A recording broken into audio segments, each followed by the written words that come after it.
Film शुरू होती है और हम एक छोटे से घर में दो भाइयों को देखते हैं जिनमें से एक का नाम पेड्रो था। अचानक उन्हें पास के जंगल से गोलियों की आवाज आई, इसीलिए वो फैसला करते हैं कि हम जाकर चेक करेंगे कि आखिर क्या माजरा है। पर उन्होंने सोचा कि इतनी रात को जंगल में जाना ठीक नहीं, तो सुबह का इंतजार करने का फैसला करते हैं। जैसे ही सुबह हुई वो अपने डॉग को लेकर जंगल में चले गए और छानबीन शुरू कर देते हैं। थोड़ी देर की खोज करने के बाद उन्हें एक लाश मिलती है, बहुत ही बुरी हालत में, क्योंकि उसे बीच में से काटा गया था। लाश को देखकर पेड्रो के भाई को इस जमीन के मालिक पर शक होता है, क्योंकि ये जमीन उसकी थी, तो इस आदमी को उसने ही मारा था। पर लाश देखकर साफ लग रहा था कि ये किसी इंसान का काम नहीं है। तभी इन्हें लाश के पास से एक सूटकेस मिलता है। उसे चेक करने पर अंदर अजीबोगरीब सामान और एक नक्शा था। नक्शे पर एक जगह निशान लगाया हुआ था। निशान को देखकर पेड्रो समझ जाता है कि ये तो पास ही में रहने वाली एक औरत का घर है। इसलिए दोनों भाई उस औरत के घर जाने के लिए निकल जाते हैं, ताकि इस पूरे हादसे के बारे में जान सकें और ये भी कि ये मरने वाला आदमी कौन था। औरत के घर पहुंचकर जब इन्होंने पूछा तो पता चला कि वो आदमी दरअसल एक क्लीनर था, जिसे वैसे तो आमतौर पर प्रीस्ट कहते हैं, पर मूवी में उसे क्लीनर कहा गया है, जो इवल यानी कोई बुरी ताकत जैसे डीमन, शैतान वगैरह भगाने का काम करती। औरत कहती है कि मैंने उस क्लीनर को इसलिए अपने घर बुलाया था ताकि वो मेरे बेटे को खत्म कर सके, क्योंकि मेरा बेटा पिछले काफी टाइम से एक रॉटन बन चुका है, यानी उसका जिस्म पूरी तरह सड़ चुका है। दरअसल उसे एक इवल स्पिरिट, किसी बुरी ताकत जैसे कि डीमन वगैरह ने पोजेस्ट कर लिया था, यानी अपने कंट्रोल में कर लिया था, जिस वजह से उसका जिस्म काफी मोटा हो गया था। तो ऐसा जिस्म रॉटन बन जाता है, जो बस बिस्तर पर ही पड़ा रहता है और उसमें से पस निकलती रहती है, क्योंकि शैतान के कंट्रोल में आने से वो आदमी कुछ करने के काबिल नहीं रहता। और इवल शैतान उस इंसान को तब तक तड़पाता रहता है जब तक कोई क्लीनर या कोई और इंसान उसे मार ना दे। पर अगर कोई दूसरा इंसान इस रॉटन को खत्म करता है तो वो इवल आत्मा उस मारने वाले इंसान और उसके आसपास जितने भी लोग होते हैं, उसकी फैमिली वगैरह, उन्हें भी पोजेस्ट कर लेता है। तब गुस्से में पेड्रो उस औरत यानी रॉटन की माँ से पूछता है कि तुमने इसके बारे में अभी तक किसी को क्यों नहीं बताया। जवाब में औरत कहती है कि मैंने 1 साल पहले इसकी खबर चर्च में कर दी थी और बस तभी से हम मदद का आज तक इंतजार कर रहे हैं, पर किसी ने हमारे लिए कुछ नहीं किया। लेकिन फिर भी पेड्रो औरत और उसकी दूसरी बेटी पर गुस्सा करता है, पर क्योंकि वो खुद भी तो कुछ कर नहीं सकते थे, इसलिए दोनों भाई पुलिस को इसके बारे में बताने के लिए पुलिस स्टेशन आ जाते। पर उल्टा पुलिस उनसे ही सवाल जवाब शुरू कर देती है। बातों ही बातों में पेड्रो की एक ऑफिसर से बहस हो जाती है। तब उसका भाई पेड्रो को रोकता है। पुलिस वाले कहते हैं कि हम फिलहाल आपकी कोई मदद नहीं कर सकते, पहले हम हेल्थ डिपार्टमेंट से इस बात को कंफर्म करेंगे कि वो रॉटन है या ऐसी किसी बीमारी की वजह से उसका ये हाल हुआ, और उस मरने वाले इंसान यानी क्लीनर को किसने मारा ये भी तभी पता चल पाएगा। उससे पहले हम कुछ नहीं कर सकते। दोनों भाई यहाँ जमीन के मालिक का नाम लेते हैं, क्योंकि क्लीनर की लाश उसकी जमीन से ही मिली थी और रॉटन का जहाँ घर था वो भी उसकी जमीन ही। पर पुलिस तो उनकी मदद करने को तैयार ही नहीं थी और उनके हाथ बस मायूसी ही लगती है, इसीलिए वो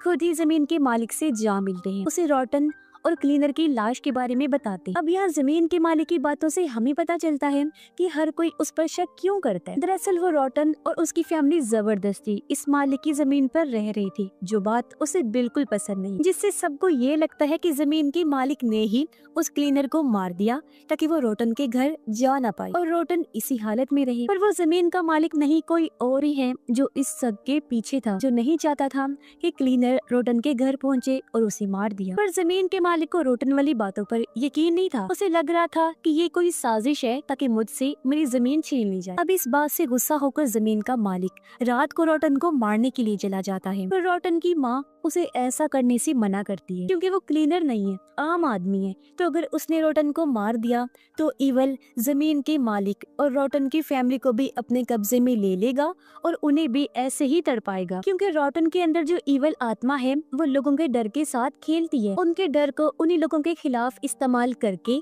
उन्हें अपने कंट्रोल में करती है। अब जब जमीन का मालिक उसे मारने गया तो वो भी उसे मारने के लिए उकसाता है ताकि वो आजाद हो सके। रॉटन के अंदर का इवल उसे कहता है कि मार दो मुझे ताकि मैं बाद में तुम्हारी वाइफ के पेट में पल रहे बच्चे और सबको मार सकूं और अपने कब्जे में कर लूं। लेकिन यहाँ बड़ी मुश्किल से जमीन का मालिक खुद को कंट्रोल करता है और बाहर आकर अपनी गाड़ी में बैठ जाता है। सुबह जमीन के मालिक की माँ पेड्रो और उसके भाई को लेकर यहाँ आ गई थी, पर जमीन का मालिक ये ठान चुका था कि वो रॉटन के जिस्म को यहाँ से कहीं दूर ले जाएगा, जिसके लिए वो पेड्रो और उसके भाई की मदद मांगता है और वो दोनों भी राजी हो जाते हैं। इसलिए अब वो तीनों जैसे तैसे रॉटन की लाश को ट्रक में रखते हैं और उसे ठिकाने लगाने के लिए निकल पड़ते हैं। काफी दूर आने के बाद वो रोटन को फेंकने के लिए ट्रक से नीचे उतर गई और जब उन्होंने पीछे चेक किया तो ये देखकर उनकी होश उड़ गई कि ट्रक में तो रोटन का जिस्म है ही नहीं, जिससे वो समझ गई कि बीच रास्ते में एक बच्चा आ गया था। उसे बचाने के लिए जब हमने जोर से ब्रेक लगाई तो तब रोटन वहीं कहीं गिर गया होगा। अब जैसे भी हुआ, जमीन का मालिक तो यही चाहता था कि उसके जिस्म को ठिकाने लगा दिया जाए और अब वो काम होते ही वो तीनों अपने घर आ जाते हैं। सुबह जमीन के मालिक की वाइफ अपनी बकरियों को देखकर चिल्लाने लगती है। उसकी आवाज सुनकर वो बाहर आया। तब उसकी वाइफ बकरियों की तरफ इशारा करके एक अजीब बकरी दिखाती है जो उल्टी सीधी हरकतें कर रही थी और उसे ऐसे करते हुए जमीन के मालिक ने भी नोटिस कर लिया था। उसे देखने से साफ लग रहा था जैसे उसे शैतान ने पोजेस्ट कर लिया है, जो देखकर जमीन का मालिक बकरी पर गन तान लेता है और बकरी के हाव भाव देखने से लग रहा था जैसे उसके अंदर का इवल कह रहा है कि मुझे शूट करके मार दो, जिसके बाद मैं तुम्हारी फैमिली को खत्म कर दूंगा। और इस बार जमीन का मालिक अपने गुस्से पर काबू नहीं कर पाता और वो कर बैठता है जो उसे नहीं करना चाहिए था, यानी वो बकरी को सच में शूट करके मार देता है। यानी उसने वही कर दिया जो वो इवल चाहता था और अब एक जिस्म से आजाद होकर दूसरे में इवल जा सकता था। और अब वो चला जाता है जमीन के मालिक की वाइफ के जिस्म में। वो शैतान से पोजेस्ड होकर जमीन के मालिक पर कुल्हाड़ी से हमला कर देती है, जिससे उसकी मौत हो गई। ऐसा करने के बाद उसने अपने सर में भी कुल्हाड़ी घुसा दी और उसकी भी मौत हो जाती है। ऐसे उसने फिर अपने बच्चों को भी मार दिया और जमीन के मालिक की पूरी फैमिली मारी जाती है, जिससे हम समझ जाते हैं कि इवल शैतान की ताकत कितनी खतरनाक है कि उसने पूरी तरह एक दिमाग को कंट्रोल किया, जिससे पूरी फैमिली का खात्मा हो गया। उधर पेड्रो और उसका भाई अभी तक रोटन के घर ही थे। रात के टाइम उनके पास रोटन का भाई आकर कहता है कि आप यहीं रुक जाइए। वो उनसे मदद मांग रहा था और जमीन के मालिक की फैमिली के साथ जो हुआ वो सब भी बता देता है। अब पेड्रो के भाई को उस पर शक हुआ कि शायद इसे भी इवल ने पोजेस्ट कर लिया है, पर पेड्रो बच्चे को शांत होकर स्टोर में जाकर सोने का कहता है। जाने से पहले बच्चा उनसे कहता है कि बिजली की चीजों से दूर रहिएगा, ये आपके लिए अच्छा होगा। अब लड़के ने ऐसा क्यों कहा, इसका जवाब हमें आगे पता चलेगा। अब कहीं न कहीं पेड्रो और उसके भाई को आने वाले खतरे की भनक हो गई थी, इसलिए वो सुबह ही इस जगह को छोड़ने का फैसला करते हैं। साथ ही पेड्रो अपने भाई को कहता है कि हम अपना सारा सामान यहीं छोड़कर जाएंगे, ताकि हमारे साथ इवल का जरा सा हिस्सा या असर उस जगह तक ना चला जाए जहाँ हम जा रहे हैं। अगली सुबह पेड्रो अपनी एक्स वाइफ, जिसे वो छोड़ चुका था, उसके घर जाकर अपने कपड़ों को आग लगाकर जला देता है। और उसकी एक्स वाइफ पेड्रो से लड़ने लगती है, कहती है कि तुम अब क्यों मेरी जिंदगी बर्बाद करने आ गई हो। इसी बीच हमने देखा कि पेड्रो की एक्स वाइफ की बेटी पर उनका डॉग हमला करके उसे अपने साथ बाहर ले जाता है। दरअसल पेड्रो के कपड़े जलने से पहले डॉग ने वो चाट लिए थी, जिससे इवल डॉग को पोजेस्ट कर लेता है। अब पेड्रो की वाइफ का हस्बैंड अपनी बेटी और डॉग को ढूंढने बाहर जाता है। पेड्रो उसे कहता है कि कुछ भी हो जाए पर डॉग को शूट मत करना, पर जाहिर सी बात है ऐसी सूरत हाल में इंसान का दिमाग कहाँ काम करता है। इसलिए जब पेड्रो देखने बाहर गया तो उसकी एक्स वाइफ के हस्बैंड ने डॉग को शूट करके मार दिया था, जिससे दिल ही दिल में पेड्रो परेशान हो जाता है। यानी उसने वो कर दिया था जो उसे नहीं करना चाहिए था। फिर घर आकर पेड्रो हैरान और परेशान हो जाता है क्योंकि उसकी एक्स वाइफ की बेटी सही सलामत घर वापस लौट आई थी। बच्ची की माँ उसे जिंदा और सही सलामत देखकर काफी खुश हो जाती है, पर यहाँ बच्ची बड़ी अजीब बात कहती है कि अभी पापा गाड़ी से आकर आपको मार देंगे। ये सुनकर पेड्रो काफी घबरा गया। वो गैराज से गाड़ी लेकर अपने दोनों बेटों को गाड़ी में बिठाता है और यहाँ से निकलने वाला होता है, पर तभी उसने देखा कि मेरी एक्स वाइफ का हस्बैंड गाड़ी लेकर आया और उसने उसकी वाइफ को टक्कर मार दी, जिससे ऐसा लग रहा था कि वो मारी गई। पर ये चीज देखकर बच्ची घबराई नहीं बल्कि हंसने लगती है, क्योंकि बच्ची को भी इवल ने पोजेस्ट कर लिया था। फिर उसके डैड को किया और उसने अपनी वाइफ को भी मार दिया था, जो देखकर पेड्रो अपने बेटों को लेकर फौरन निकल गया और अपनी मॉम के घर आ जाता है, जहाँ उसका भाई भी पहले से ही आ चुका था। और अब पेड्रो अपनी माँ और भाई को भी गाड़ी में बिठाता है और टाउन से निकलने के लिए वो लोग निकल पड़ते। रास्ते में पेड्रो का बेटा अपनी दादी को कहता है कि हमें पोजेशन और पोजेस्ट होने के बारे में तो बताएं। तब दादी कहती है कि इस पोजेशन और पोजेस्ट हुए जिस्म से बचने के 7 असूल हैं। पहला ये कि आपको बिजली की चीजों से दूर रहना है, यानी वही बात जो रोटन के भाई ने भी कही थी, तो इसकी वजह ये थी। दूसरा असूल है जानवरों से दूर रहें। तीसरा कि पोजेस्ट हुए इंसान की ऐसी किसी भी चीज को इस्तेमाल ना करें जो उसे सबसे ज्यादा प्यारी हो। चौथा कि उन्हें दुख ना दो। तकलीफ ना पहुंचाओ। 5वां कि ईवल या शैतान को कभी भी उनके नाम से ना पुकारो। 6ठा कि कभी भी पोजेस्ड इंसान को गन से मत मारो। 7वां और आखिरी कि आपको कभी भी किसी चीज से नहीं डरना, हर चीज में बहादुरी का मुजाहिरा करना है, यहाँ तक कि आपको मौत से भी नहीं डरना। अब तभी पेड्रो का दूसरा बेटा, जिसे एक ऐसी बीमारी थी कि वो किसी भी बात का जवाब नहीं दे सकता था, वो अचानक बोल पड़ा और ईवल का नाम लेने लगता है, जिससे वो लोग काफी घबरा जाते हैं। तभी पेड्रो के फोन पर उसकी एक्स वाइफ की कॉल आती है, जो उसकी मॉम के हाथ में था। उसकी कॉल देखकर सभी लोग काफी दंग रह जाते हैं, क्योंकि जिस तरह कार ने उसे टक्कर मारी थी, किसी का भी बचना नामुमकिन था। और ये चीज पेड्रो ने भी देख ली थी कि वो मारी गई है, लेकिन वो फिर भी कॉल उठाता है, जहाँ उसकी वाइफ पेड्रो को बुरा भला कहती है और ये भी कि मैं अपने दोनों बच्चों को लेने जरूर आऊँ। ये सुनकर पेड्रो काफी परेशान हो जाते हैं। वो इस सब का जिम्मेदार खुद को समझ रहा था, साथ ही वो इन चीजों से तंग आ चुका था। तब उसका भाई पेड्रो को समझाते हुए शांत करता है। अब ये लोग टाउन से तो निकल आए थे, पर इनके पास कोई जगह नहीं थी जहाँ ये जा सकते। पेड्रो का भाई उसे बताता है कि यहाँ से कुछ दूरी के फासले पर मिर्था नाम की एक औरत रहती है, जिसे मैं जानता हूँ। हम वहाँ चलते हैं, क्योंकि वो रहने में भी हमारी मदद कर देगी और पैसे भी दे देगी, क्योंकि वो काफी भली औरत है। इसीलिए वो लोग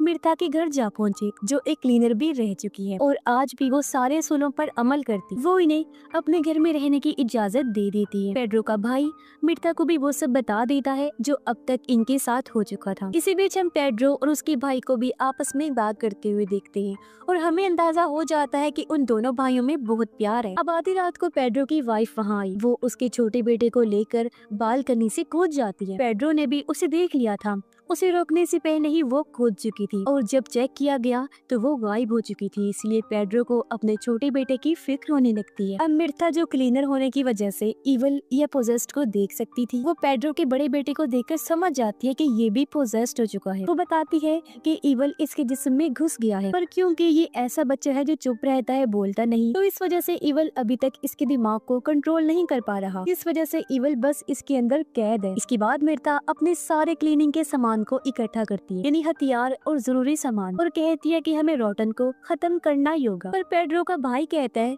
मेरे हिसाब से रोटन खत्म हो गया होगा, तभी तो इतनी ज्यादा पोजेशन हो रही है। एक के बाद एक ईवल सबको पोजेस करता जा रहा है। पर मिर्था उसे बताती है कि नहीं, ये जानकारी गलत है, ये चीज ऐसे काम नहीं करती। ये सारी पोजेशन असल में ईवल के पैदा होने के लिए हो रही है। पेड्रो का भाई उसे बताता है कि हमने रोटन को कहीं और छोड़ दिया था। मिर्था कहती है कि ये तो सबसे गलत किया तुम लोगों ने। तब पेड्रो कहता है हम कुछ नहीं कर सकते थे, क्योंकि ऐसा करने के लिए हमें जमीन के मालिक ने मजबूर किया था। अब पेड्रो का भाई पेड्रो की एक्स वाइफ और बेटे को ढूंढने, जबकि पेड्रो और मिर्था रोटन को ढूंढने के लिए निकल जाते हैं। अब उनका ये सफर काफी मुश्किल होने वाला था, क्योंकि ईवल की पोजेशन पूरे टाउन में फैल गई, जिसके साथ ही इनको सारे असूलों को भी मानना है। यहाँ मिर्था बताती है कि हम जिस भी चीज से डरेंगे, ईवल उसी चीज को हमारे खिलाफ इस्तेमाल करके उसी चीज से हमारा सामना करवाएगा। इसीलिए तुम्हारी एक्स वाइफ तुम्हारे बेटे को उठाकर लेगी, क्योंकि तुम उसी की वजह से डर रहे। अब रास्ते में मिर्था पेड्रो को अपनी कहानी बताती है कि मेरे हस्बैंड एक लालची इंसान, वो चर्च के नाम पर लोगों के साथ फ्रॉड किया करते थे। वो एक्ट्रेस को अपने काम के लिए हायर करके उनसे रोटन और ईवल की एक्टिंग करवाया करती थी। पर इसी बीच एक दिन असली पोजेस्ड वहाँ पर आ गया, जिसके बाद वो सुधर गई और उन्होंने क्लीनिंग शुरू कर दी, क्योंकि उनका पोजेशन ईवल और रोटन पर यकीन बन गया था कि वो होते हैं, और उन्हें डर भी लगने लगा था। फिर एक दिन मेरे हस्बैंड क्लीनिंग करने गए, पर लौटकर कभी वापस नहीं आए। और हाँ, आप ईवल या पोजेस्ड इंसान से दूर भी जा सकते हैं, इतना दूर कि आपको खुद भी पता ना हो कि आप कहाँ आ गए, जैसे कि मैंने किया। हर चीज छोड़ छाड़ कर मैं अकेली रहती हूँ। दूसरी तरफ हम देखते हैं कि ईवल ने पेड्रो के बड़े बेटे को पूरी तरह पोजेस्ड कर लिया है, और वो पेड्रो की मॉम से खाना मांग रहा था, जो चीज जाहिर है काफी अजीब थी। अब पेड्रो के भाई को भी पेड्रो की एक्स वाइफ सड़क पर चलती हुई मिल जाती है, जो भी पूरी तरह पोजेस्ड हो चुकी थी, और वो अपने छोटे बेटे का सर खा रही थी। ये देखकर पेड्रो का भाई गाड़ी उसे टकरा देता है, जिससे वो कुचली जाती है, पर इसमें उसकी गाड़ी का एक्सीडेंट होने की वजह से वो भी काफी जख्मी हो गया था। पेड्रो और मिर्था रोटन को ढूंढते हुए एक स्कूल के पास जा पहुंचे, जहाँ उन्हें सभी बच्चे अजीब हालत में बैठे हुए मिलते हैं, जिन्हें देख वो पेड्रो को चुप रहने का इशारा करती है, क्योंकि वो भी समझ गई थी कि इन्हें भी ईवल ने पोजेस्ड कर लिया है। इसी बीच हम स्कूल के चारों तरफ अजीब तरह की परछाई को भी नोटिस कर लेते हैं। तब एक बच्ची इनके पास आकर कहती है कि रोटन को मेरे डैड उठाकर घर ले गए हैं। दरअसल ये सारे बच्चे पोजेस्ड होने की वजह से उनके साथ झूठ बोल रहे थे उन्हें गुमराह करने की। पेड्रो और मिर्था को स्कूल के एक फ्लोर के नीचे बहुत सारे लोगों की लाशें मिलती हैं जिनको